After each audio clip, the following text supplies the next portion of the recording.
देखिए, जब मार्केट जब भी डिप करते हैं ना, तो सब लोग बस इसी खोज में लग जाते हैं कि हिडन जेम्स कहाँ से निकालें, कहाँ से हमें जेम्स मिल जाएं जिनको हम इन्वेस्ट करें एंड पैसा बनने लगे।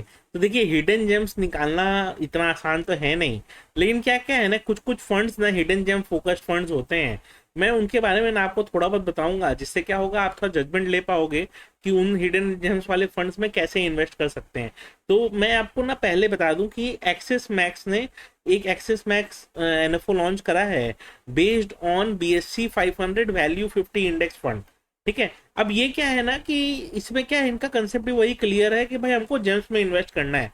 अब जेम्स के लिए अगर हम नॉर्मल टर्मिनोलॉजी में देखें तो G stands for great price, E stands for established brands, M stands for money makers and S stands for strong fundamentals. यानी कि जो स्टॉक सही प्राइस पे अवेलेबल है, स्टैब्लिश्ड ब्रांड्स भी हैं, और वो पोटेंशियल रखते हैं आगे आपको पैसा कमा के देने का, प्लस वो आपको एक एडिशनल एडवांटेज ये देते हैं कि उनके फंडामेंटल्स भी स्ट्रांग हो। तो ये सब क्राइटेरिया में जो भी फिट बैठता है ना, उसको जेम्स हम कहते हैं। एंड यही फिलॉसफी है BSE 500 वैल्यू 50 इंडेक्स फंड का। यहाँ पे क्या होता है ना कि जो इन पैरामीटर्स पे मैच करने वाली कंपनीज होती हैं, टॉप 500 कंपनीज ऑफ इंडिया, जिसमें 100 लार्ज कैप हो गए, 150 मिड कैप हो गए एंड 250 स्मॉल कैप हो गए, जो इन सब में और with including all this criteria जो फिट बैठता है, उसमें ये फंड इन्वेस्ट करता है। अब इस फंड में आप कैसे इन्वेस्ट कर सकते हो? तो एक्सिस मैक्स एक एनएफओ लेके आ रहा है, जो एनएफओ ओपन है टिल आपके 10th ऑफ अगस्त। अब इसे ओपन है, चाहे तो आप इन्वेस्ट इसमें कर सकते हैं।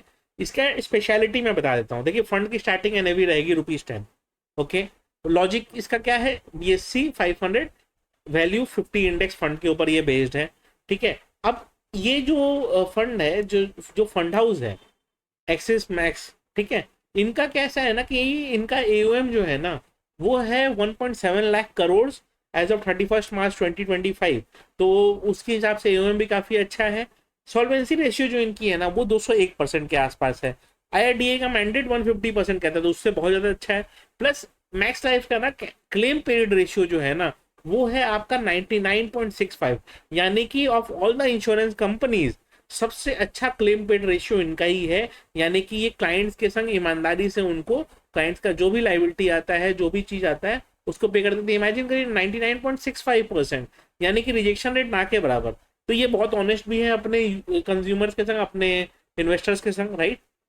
प्लस इनके जो पास्ट फंड्स रहे हैं ना, उन्होंने बहुत अच्छे रिटर्न दिए हैं। जैसे max life high growth fund जो था, 18.6% पर CAGR दे रहा है लास्ट 10 ईयर्स से।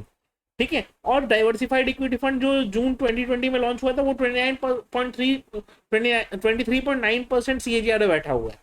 और अगस्त 23 में एक small cap quality index fund launch हुआ, जिसके बारे में मैंने भी बात करी थी।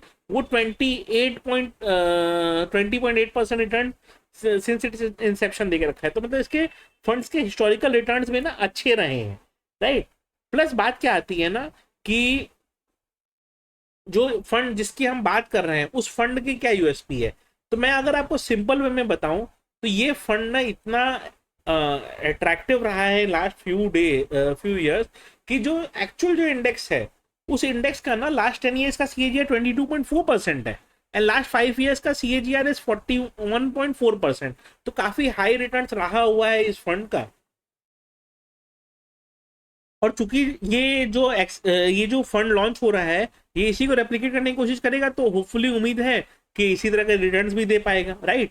प्लस क्या है, एडिशनल बेनिफिट्स क्या है कि चलो रिटर्न तो है मार्केट लिंक, एडिशनल बेनिफिट ये है कि चूंकि ये एक यूनिट लिंक प्लान है, तो इसमें क्या होता है ना कि आपको एक इंश्योरेंस कवर भी क्रिएट हो जाता है। जो भी आपका मंथली प्रीमियम रहेगा ना, उसका 120 times of the monthly premium insurance create हो जाएगा आपका एक ऑटोमेटिकली। और आप सेक्शन 1080C में और सेक्शन 1010D में आप अपना ये बेनिफिट भी ले सकते हैं। मतलब इसके मेच्योरिटी पे भी बेनिफिट ले सकते हैं। यानी कि इसका जो मेच्योरिटी होगी, अगर आपका एनुअल प्रीमियम लेस देन से 2.5 लाख रुपीज से नीचे रहा था एनुअल प्रीमियम, तो जब इसकी मेच्योरिटी होगी ना, तो वो भी आपके लिए टैक्स फ्री रहेगा। जबकि म्यूचुअल फंड्स में मान लीजिए आप इन्वेस्ट करते हैं, तो उसमें लॉन्ग टर्म कैपिटल गेन वगैरह का एप्लीकेबिलिटी आता है, राइट। तो उस कंपटीशन में इसमें दिक्कत नहीं आएगी आपको। और चूंकि ये यूलिप है, तो अदर वेरिएंट्स भी इसके अवेलेबल हैं, जहाँ पे आपको डेथ वगैरह पे थोड़ा बेनिफिट भी मिल जाता है। तो उसका फायदा है, राइट। प्लस मान लीजिए अगर आप एनआरआई हैं और इंडिया की ग्रोथ स्टोरी में आप पार्टिसिपेट करना चाहते हैं तो इस फंड के थ्रू आप कर सकते हैं। अगर मैं एक एग्जांपल दूं तो मान लो आप 18,000 रुपीज पर मंथ स्टार्ट करना चालू करते हो, 10 साल तक इन्वेस्ट करते हो और 20 साल के बाद विड्रॉल रख लेते हो आप, ठीक है, और 15-16% का भी CAGR मिल गया ना, तो आपका 2 करोड़ के ऊपर का कॉर्पस क्रिएट हो जाता है, ठीक है। तो काफी अच्छे अच्छे फंड्स हैं। मैं आपको ना आपको डिटेल में बताता हूँ कि इसको लेना कैसे है। जो लिंक डिस्क्रिप्शन में है ना उसको आप जैसे ही फॉलो करेंगे तो आपको ये वाला पेज दिखाई देगा। अब ये पॉलिसी बाजार का पेज है। अब मैं पॉलिसी बाजार की बात क्यों कर रहा हूँ, क्योंकि देखिए पॉलिसी बाजार ना ट्रस्टेड पार्टनर है एक्सिस मैक्स लाइफ का, सो दैट क्या हो कि ये इनके प्रोडक्ट्स को सेल वगैरह कर सकते हैं टू देयर कस्टमर। एंड उससे क्या होगा कि आपको एक बीच में एक पॉइंट मिल जाएगा जहां पे आपको काफी हेल्प मिलेगा। चलिए, आपने जैसे ही किया क्लिक तो आपको एक वेब पेज खुलता हुआ दिखेगा जहां पे आपको ये सब डिटेल्स दिखाई देंगे। एंड सबसे ऊपर पे देखिए, सबसे ऊपर में आपको ये वाला पेज दिखाई देगा, ठीक है। अब इसमें क्या एक्सेस मैक्स लाइफ टॉप में ही दिख रहा है आपको। देखिए ये जेम्स वाली फिलॉसफी जो मैंने समझाई वो यहाँ पे दी हुई है, ठीक है। अब इस पे आप प्रोसीड पे क्लिक करते हैं।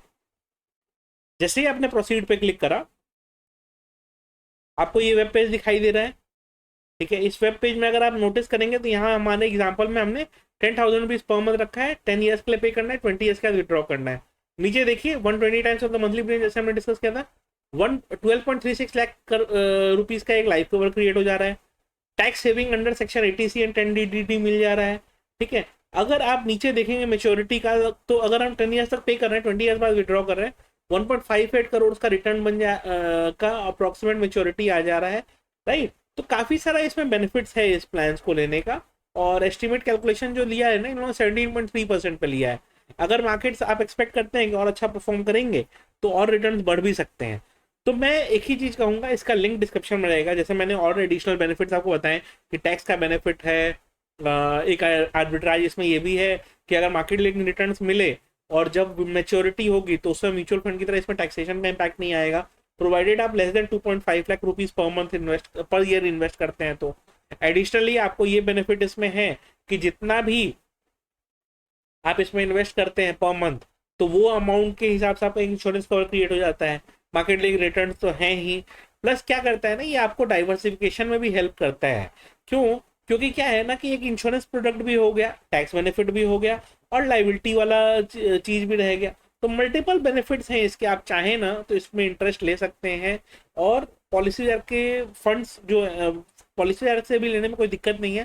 पहले क्या था, इनका कॉल्स वगैरह का इशू था, बट अब नहीं है। अब आपको जब हेल्प लगेगा तभी इनके कस्टमर रिप्रेजेंटेटिव्स कॉल करेंगे, नहीं तो ऐसे नहीं करेंगे। तो आपको काफ़ी एडवांटेजेस हैं, आप चाहें तो लिंक जो डिस्क्रिप्शन में है उससे चेक कर लीजिएगा।